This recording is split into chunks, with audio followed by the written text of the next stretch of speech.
Tripathi sir. आज आप लोगों को गणित के इतिहास कक्षा 9वीं के चैप्टर से जो बताना है, इस पर जो वैदिक गणित के नाम से जाना जाता है, बहुत सारी चीजें इसमें जो उससे लिए गए हैं, वैदिक ग्रंथों से लिए गए हैं, तो उस आधार पर इनमें सूत्रों का उपयोग करते हैं और गणित के इतिहास में इन चीजों को बताया गया है। अगर आप कंटिन्यू मेरे इस चैनल को देख रहे हैं तो बहुत अच्छी बात है, और अगर पहली बार देख रहे हैं तो सबसे पहले सब्सक्राइब कर लीजिए, बेल आइकन को दबा दीजिए, जिससे आपको हमेशा नया अपडेट मिलता रहेगा और आप कंटिन्यू देख सकेंगे। ये जो चैनल है इसमें बहुत सारी चीजें जो आप लोगों को कंपटीशन में अगले सत्रों में जो आप तैयारी करेंगे उससे रिलेटेड भी बहुत सारी बातें बताए जाते हैं और उसी बेस पे बताए जाते हैं कि आप लोग अपने कंपटीशन को बड़े अच्छे से कर पाएंगे। ठीक है, तो यहीं पे आते हैं कि हम लोग गणित के इतिहास में आज का इस चैप्टर में क्या क्या देखना है हम लोगों को। देखिए, हम लोग तो वर्ग करने की विधि को सबसे पहले देखेंगे और इसमें एकाधिकेन पूर्वेण तथा अंतर्योदश के अपी को मैं पिछले वीडियो में बता चुका हूं आप लोगों को, और आप लोग अगर अभी तक नहीं देखे हैं मेरा पिछले वीडियो तो उसको देख लीजिए ताकि आप लोगों को उसका अच्छे से ज्ञान हो सके। फिर भी मैं एक रिपीट के तौर पे यहाँ पे थोड़ा सा लेकर के आप लोगों को बता दूंगा।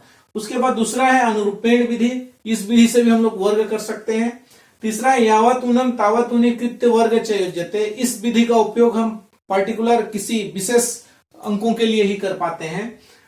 ठीक है, तो इस तरह से हम ये तीन विधि में से कोई भी एक विधि का उपयोग भी करते हैं। उसके अलावा जो परंपरागत आप गुणा करके वर्ग करते हैं या याद रख के वर्ग करते हैं, वो भी आपके लिए बहुत अच्छे से काम आता है। तो चलिए हम चलते हैं अब एकाधिकेन पूर्वेण तथा अंतर्योदश के अपी का उपयोग मैं फिर से एक बार आप लोगों को बता देता हूं। इस पर क्या होता है, जैसे कि हम लोग दो अंक लेंगे 26 गुणित 24, तो ये क्या है, हम लोग वर्ग करने की विधि में पढ़ रहे हैं और यहां पर हम लोग वर्ग वाला ये अंक नहीं है।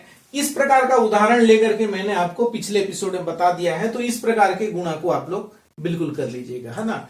अब मैं यहां पर उन चीजों को ले रहा हूं जिसको कि हम लोग वर्ग करते हैं, जैसे कि हम लोग 26 का वर्ग करना है। अब 26 के वर्ग में इस नियम का इस्तेमाल कैसे करेंगे, एकाधिकेन पूर्वेण तथा अंतर्योदश का। तो यहां पर देखिए स्पष्ट लिखा है, देखिए अंतर्योदश, इसका मतलब यह है कि इसका जो इकाई का अंक का जो योग होगा वो 10 होना चाहिए, यहां पे नहीं होगा, इसलिए इसको भी हम लोग नहीं करेंगे। ठीक है, तो यहां पर हम किसको करेंगे, यहां पर आएगा जैसे कि 25 का वर्ग, यानी कि इकाई में क्या होना चाहिए, 5 होना चाहिए। ऐसे ही अंकों का हम लोग इसमें उपयोग करते हैं। ये जो विधि है इसका दूसरे अंकों में उपयोग करने के लिए अलग तरीका से है। यहां पर सिर्फ इसको लेंगे हम जिसमें 5 हो, यानी कि हम लोग इसका उपयोग करेंगे तो 15, 25, 35, इस तरह से 105, इस तरह से अंकों का हम लोग उपयोग करेंगे, तब हम इसको बड़े आसानी से कर सकते हैं। ठीक है, तो चलिए इसका एक उदाहरण देकर के मैं बता देता हूं आप लोगों को कि हम लोग वर्ग करते समय ऐसे जैसे 25 ऐसे अंकों का वर्ग एकदम जल्दी से कैसे कर सकते हैं, उस चीज के लिए देखिए आप लोग टिप्स यहां पर जैसे ये 25 का वर्ग है, 25 का वर्ग माने 25 गुणित 25, ये भी लिखना हर किसी को आता है। ठीक है, और यहां पर अगर हम 25 का पहाड़ा करके करेंगे और करेंगे तो भी ये 625 आएगा इसका आंसर फाइनली। अब हम इसको इस विधि से उपयोग करके करते हैं। देखिए अंतर्योदश माने क्या होता है, इसके इकाई का योग 10 होना चाहिए, इस नियम का फॉलो करता है तभी जाकर के ये होता है। दूसरी बात ये है कि यहाँ पे जब वर्ग करते हैं तो यहाँ एक अंक जो बचता है, यहाँ पर देखिए क्या लिखा है, एकाधिकेन पूर्वेण, यानी कि ये जो 2 लिया गया है इसमें एक अधिक करना है। ये पूर्व पद है और ये पश्च पद है, इसमें एक अधिक करना है, यानी 2 है तो कितना से गुणा करना है, उसके जस्ट अगले अंक 3 से गुणा करना है। और यहाँ पर 5 गुणित 5, यानी कि ये कितना हो गया, 25 हो गया, और 3 दूनी 6 हो गया, ये देखिए 625 आ गया।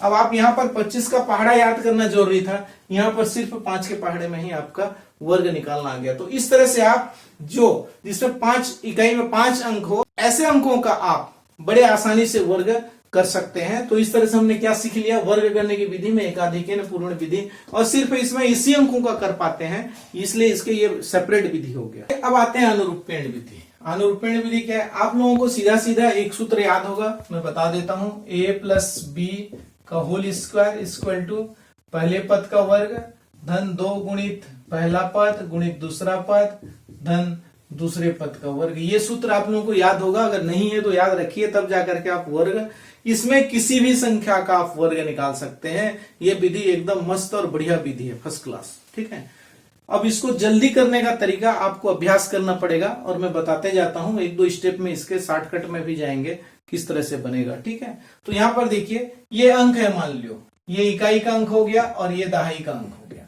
तो इसको क्या लिखना है, आप इस रूप में लिखते हैं ताकि आप लोगों को थोड़ा सा समझ में आ जाए। ये हो गया, तो ये हो गया ए स्क्वायर और ये 2ab और ये हो गया बी स्क्वायर। इस तरह से करते जाना है और यहां से जो रिजल्ट कैसे आएगा वो मैं बताऊंगा। 18 का वर्ग, अब इसको इस रूप में लिख लेते हैं 1/8।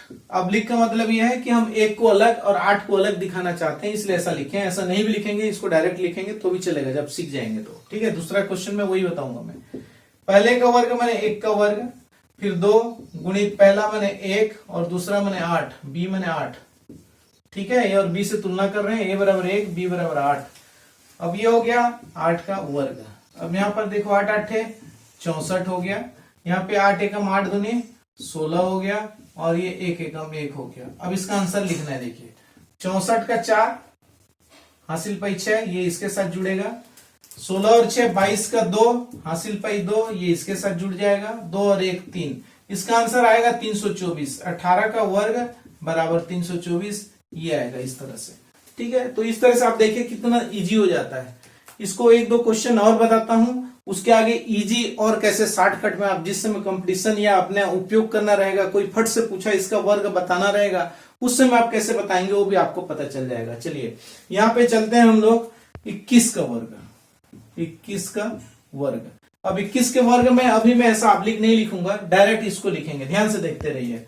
यहाँ पे क्या है, 2 का वर्ग, उसके बाद 2 गुणित ए वाला पार्ट, फिर बी वाला पार्ट में 1, फिर बी का वर्ग।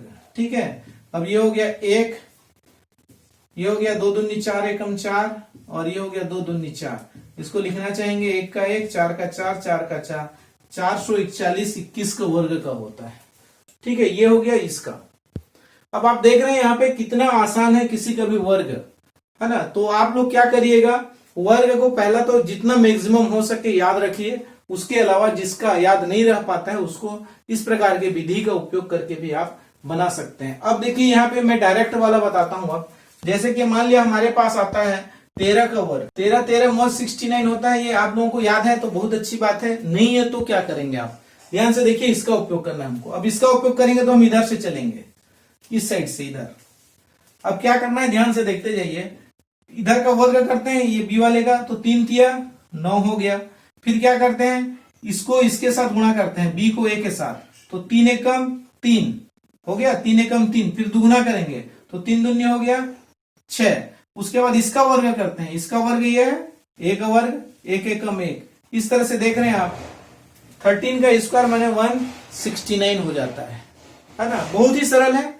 आप थोड़ा सा बड़ा अंक लेकर के भी देखिए, आपको उतना ही समझ में आएगा जितना इसमें हो गया। ये देखिए यहाँ पे मैं आपको थोड़ा सा बड़ा अंक लेकर के बताता हूँ, इसमें कोई दिक्कत नहीं। जैसे इसको 25 का वर्ग का करना है हमको, 25 का वर्ग का अभी भी बहुत सारा किए थे, फिर भी उसी को इस विधि से भी करके देखते हैं। देखिए ये मैंने क्या कहा था, इधर से शुरू करते हैं। ये देखिए हमारे लिए बी है, ए है, इससे हमारा कंपेयर करना है शुरू में 1-2 प्रश्नों को। उसके बाद जब आदत हो जाएगा तब क्या करना है, आपको इसको डायरेक्ट गुणा करना है। ठीक है, अब डायरेक्ट में कैसे करेंगे, देखिए इसका बी वाले का वर्ग था इधर लास्ट में, देखिए ऐसा, ये बी का वर्ग, फिर बी गुणित ए गुणित 2 और फिर ए का वर्ग। उधर से चलते हैं तो 5 5 25 का 5 हासिल पाई 2, इसको मन में रखना है। उसके बाद 5 दूनी 10 दूनी 20, 20 और 2 22 का 2 हासिल पाई, फिर से 2 और फिर 2 दूनी 4 और 2 6। देखिए 625 आ गया। आप इतना ही जल्दी अगर अभ्यास कर लिए रहेंगे तो आराम से वर्ग निकाल सकते हैं। तो ये विधि कौन सा है, आपको विधि से मतलब नहीं है, लेकिन क्या है क्लास 9th में विशेष विधि के हिसाब से है, इसलिए विधि का नाम भी जानना जरूरी है। आपको एग्जाम में विधि का नाम से पूछा जाएगा, परंतु लाइफ में नहीं। लाइफ में आपको सिर्फ क्रिया करना है, आपको विधि से कोई मतलब नहीं है। विधि का नाम भूल भी गए तो कोई भी बात नहीं, लेकिन बनाने आना चाहिए। ठीक है, तो चलो चलते हैं आप नेक्स्ट स्टेप पे। तो देखिए यहाँ पर यावत ऊनम तावत ऊनी कृत्य वर्ग चर्यते। अब इस हमारे वैदिक सूत्र का उपयोग हम करेंगे नाम पे ज्यादा मत जाइए, अभी नाम याद नहीं होगा कोई बात नहीं, लेकिन बनाने आना चाहिए, उसके बाद नाम भी याद हो जाएगा। ठीक है, तो इसमें क्या करना है, देखिए हम लोग जैसे कि हम लोग 15 का वर्ग कर, तो 15 का वर्ग में क्या करना है, ध्यान से देखते रहिए इसको, बहुत ही सिंपल चीज है लेकिन ध्यान देने वाली बात है। 15 का वर्ग, यावत ऊनम तावत ऊनी, यानी कि जितना कम या ज्यादा हो उतना हमको उसमें से कम या ज्यादा कर देना है। दूसरी बात, कृत्य वर्ग, तो जितना संख्या को हम कम या ज्यादा है सोच रहे हैं उतने का वर्ग करके क्या कर देना है, जोड़ देना है। इसके नाम के हिसाब से मैं बता दे रहा हूं, जैसे कि ये 15 है, इसका आधार अंक हम 10 ले लेते हैं, 10 से हिसाब करते हैं कि ज्यादा है या कम है तो ओ कर लेते हैं, तो 10 से ये ज्यादा है 5, ठीक है, इसलिए हम क्या करेंगे, 5 ज्यादा है इसलिए इसमें हम 5 और जोड़ देंगे। ठीक है, और उसके बाद इस 5 को वर्ग करके इसमें योग कर देंगे। तो ध्यान से देखते रहिए, हमको उसमें सबसे पहली बात जितनी ज्यादा है उतना उसमें जोड़ देना है, तो ध्यान से देखते रहिए। ये 15 हो गया, 10 से 5 ज्यादा है इसलिए हम इसमें क्या जोड़ देंगे, 5 जोड़ देंगे, और उसके बाद क्या करना है, जितना ज्यादा है उसका वर्ग कर देंगे। 5 ज्यादा है तो 5 का वर्ग कर देंगे, तो 5 का वर्ग कितना हो गया, 25, और ये 15 5 20। अब इसको मिलाकर लिखते हैं, ध्यान से देखिए, 25 का 5 हासिल पाई 2, 2 इसके पास आ जाएगा, तो अब ये क्या हो जाएगा, 20 और 2 22 हो जाएगा। इस तरह से 15 का वर्ग बराबर 225 हम लोग पा गए। आई बात समझ में? जितना ज्यादा या जितना कम है उतना को हम वर्ग करके उसमें जोड़ देंगे। अब देखिए इसका उपयोग मैं माइनस वाला में बता देता हूं। यहीं पे अगर हम लोग 19 ले लेते हैं, 19 का वर्ग, 19 का वर्ग में देखिए हम लोग 20 को यहां पे आधार लेते हैं। चलो, अब 20 को आधार लेने से क्या हो गया, ये 20 से कितना कम है, ये -1, 20 से 1 कम है। ठीक, तो यहां पर क्या करेंगे, 19 से भी 1 कम कर देंगे। इसके हिसाब से देखो यहां पे क्या करना है, 19 - 1, ये पहला पार्ट हो गया, इसमें योग किए थे, इसमें माइनस किए। उसके बाद -1 को क्या करेंगे, इसमें वर्ग करेंगे, तो -1 का वर्ग ये होता है और इसका वर्ग कितना होता है, ये होता है। ठीक है, अब चूंकि यहां पर 20 को आधार लिए हैं, आधार अंक 20 है, वो ये यहां पर जो रूल था वो 10 के आधार पे था, इसलिए यहां पर हमने इसको कुछ नहीं किया। 10 में 1 होता है इसलिए इसमें 1 का गुणा करने वाली बात नहीं की, यहां पे उसी बात को समझना है। यहां पर आधार अंक 20 है यानी कि 10 से दुगुना है, इसलिए यहां पे क्या करना है, इस संख्या को हमको दुगुना करना पड़ेगा। दुगुना करने की वजह से क्या हो जाएगा, ये 18 दूनी 36 हो जाएगा, और ये 1 है इसलिए इसकी जो स्क्वायर है वह 361 होता है। 19 का वर्ग इस तरह से आप ज्ञात कर सकते हैं। ठीक है, अगर हम लोग यहां पर बड़ा अंक भी लेते जाएंगे तो वैसे ही करते जाना है। तो यहां पर आधारभूत चीजें क्या मिली हमको, अगर हम 10 आधार लेते हैं तो इस तरह से करते हैं, 20 आधार लेते हैं तो दुगुना करके करते हैं, स्वाभाविक है 30 आधार लेंगे तो 3 गुना करेंगे, 40 आधार लेंगे तो 4 गुना करेंगे। आता है अब बारी 50 का। जब 50 का आता है तब क्या करेंगे ये भी बताऊंगा मैं, और उससे पहले मैं बता देता हूं 100 का। 100 रहने से भी क्या करोगे आप, अब जाकर के 100 से भी काम चला सकते हो, यानी कि बड़े अंकों का भी आप बड़े आसानी से निकाल सकते हो। जैसे यहाँ पे देखो 98 का वर्ग, अब 98 का वर्ग के हिसाब से ये 100 से कितना कम है, 2 कम है, यानी कि -2, यानी कि हम क्या करेंगे 98 - 2, और इधर 2 का वर्ग, ये -2 भी रहने से इसका वर्ग जो होता है प्लस ही आता है, तो ये हो गया ये 4, और 98 में से 2 गया तो 96। अब ये इसका वर्ग है कि नहीं, ये देखो ये इसका वर्ग अभी नहीं होगा, क्योंकि यहां पर देखो हमने आधार अंक 10 आधार लेते थे जब तक 90 तक क्या करते थे, एक ही अंक का उपयोग करते थे यहां पर आने वाले, और अगर हम 100 आधार लेना शुरू कर देंगे तो 100 आधार पे क्या हो जाएगा, यहां से जो अंक आएंगे वो दहाई अंक के साथ आना चाहिए, यानी कि यहां पे क्या आ जाएगा 04 आ जाएगा, और ये जो हो जाएगा ये फिर 9604, यानी 9604 इसका उत्तर होगा इसका वर्ग का। तो है तो सरल, आसानी है, परंतु इसमें जो इधर उधर के जो परिवर्तन होते हैं उस बात को समझना जरूरी है। ये बात समझ में आ गया, आप किसी का भी वर्ग निकाल सकते हैं। जैसे कि 50 बेस लेंगे तो 50 बेस में और एक फायदा है, 5 गुना न करके आप बहुत अच्छे से करेंगे तो ये देखिए 100 का आधा है, 100 का आधा है, तो आप क्या करेंगे 100 वाला बेस लेकर के कर दीजिए और उसका आधा कर दीजिए। तो इस तरह से आप 50 को दूसरे तरीके से भी कर सकते हैं। ठीक है, तो आप लोगों को ये पता चला कि हमने किस तरह से यावत ऊनम तावत ऊनी, यानी कि जितना कम या ज्यादा है उतना उस संख्या से कम कर देते हैं। आसान हुआ, और कम करके उसको योग करके जोड़ देते हैं। अब इसको मैं आपको डायरेक्ट शॉर्टकट में जाते हैं तो क्या करते हैं, देखिए यहां पर 18 है, 18 को हम 20 आधार पे भी ले सकते हैं और 10 आधार पे भी ले सकते हैं। चलो 10 आधार पे लेते हैं। 18 से 8 ज्यादा है तो 18 8 कितना होता है, 26 होता है, ये 26 हो गया। ठीक है, उसके बाद 8 अट्ठे 64, दूसरा पार्ट इसका है 64, तो 64 का 4 हासिल पाई 6 और इसमें जोड़ दो 26 और 6 32, तो ये 18 का वर्ग माने 324। देखिए कितना जल्दी होता है। अब इसको मैं आप लोगों को और एक तरीका बता रहा हूं जिसमें कि आप क्या करेंगे, देखिए यहीं पे बता देता हूं आप लोगों को। जैसे कि यहाँ पे हमने क्या किया, फिर से लकीर खींचने वाला काम किया। अब आपको मानसिक रूप से तैयार हो जाना है कि आप बिना लकीर खींचे डायरेक्ट कैसे निकालेंगे। बड़े आसानी है, आप यहाँ पे 16 का वर्ग निकालना है।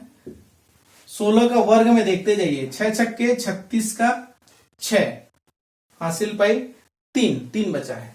अब चूंकि ये 16 10 से 6 ज्यादा है इसलिए 16 में 6 जोड़ दो, कितना आ गया 16 6 22, 22 में इधर से जो 3 आया था यहां पर 22 और 3 25, यानी कि 256। देखिए आप डायरेक्ट निकाल सकते हैं।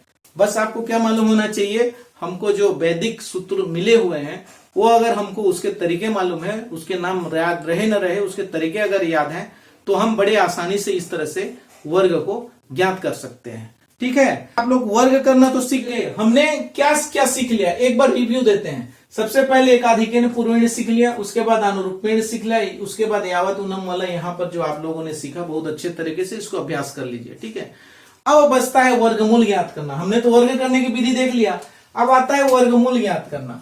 तो वर्गमूल को मैं आप लोगों को अपनी नेक्स्ट वीडियो में बता रहा हूं, आप उस पर जाइए और आराम से देखिए कि हम वर्गमूल ज्ञात करें। 4 अंकों तक 5 अंकों तक हम लोग देख करके बिना मैक्सिमम माने कम से कम कैलकुलेशन करके हम निकाल सकते हैं। तो आप इस तरह से बने रहिए और एंजॉय करते रहिए।